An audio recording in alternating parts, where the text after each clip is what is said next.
உத்தரப்பிரதேச மக்கள் ராமரை காட்டிக் கொடுத்தவர்கள். அவர்கள் சுயநலவாதிகள் என கடுமையாக கடிந்து கொண்டிருக்கும் ராமாயண நடிகர்.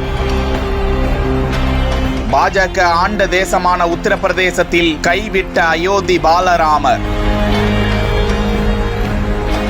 அயோத்தி மக்களே வாக்களிக்காதது ஏன்? பல்லாயிரம் கோடிகளை வாரி இறைத்து அயோத்தியில் கோவில் எழுப்பி நகர்த்திய காய். ஃபைசாபாத் தொகுதியில் பாஜக படுதோல்வி அடைந்த விவரம் குறித்து ஒரு சிறிய பார்வை.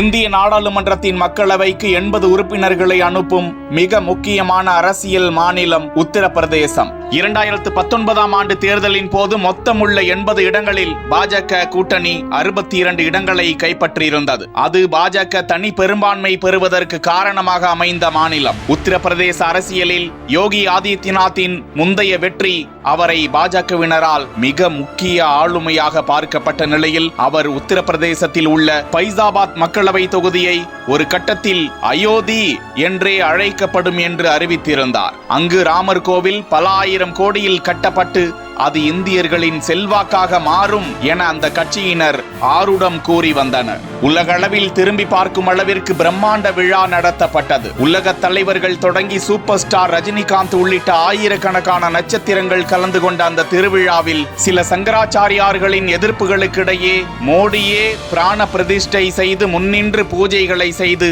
பெரும் எழுச்சியை ஏற்படுத்தினார். ஆனால் ஊபி அரசியலில் பாஜகவின் கனவு பலிக்கவில்லை. அயோத்தி என்று அழைக்கப்பட்ட ஃபைசாபாத் தொகுதியில் 3 முறை தொடர்ந்து எம்பியாக இருந்த லல்லு சிங் சமாஜ்வாதி கட்சியின் தலித் வேட்பாளர் அவதேஷ் பிரசாதிடம் தோல்வியை தழுவினார். அயோத்தி ராமரை முன்னிறுத்தி செய்யப்பட்ட அரசியலில் அயோத்தி மக்களே அவர்களுக்கு ஆதரவளிக்கவில்லை என விமர்சனங்கள் எழத் தொடங்கியுள்ளன. உத்தரப்பிரதேசத்திலும் 80க்கு 26 இடங்களில் மட்டுமே பாஜகவால் கைப்பற்ற முடிந்தது. முன்பு வெற்றி பெற்றிருந்த 36 இடங்களையும் தவற விட்டு விட்டது பாஜக.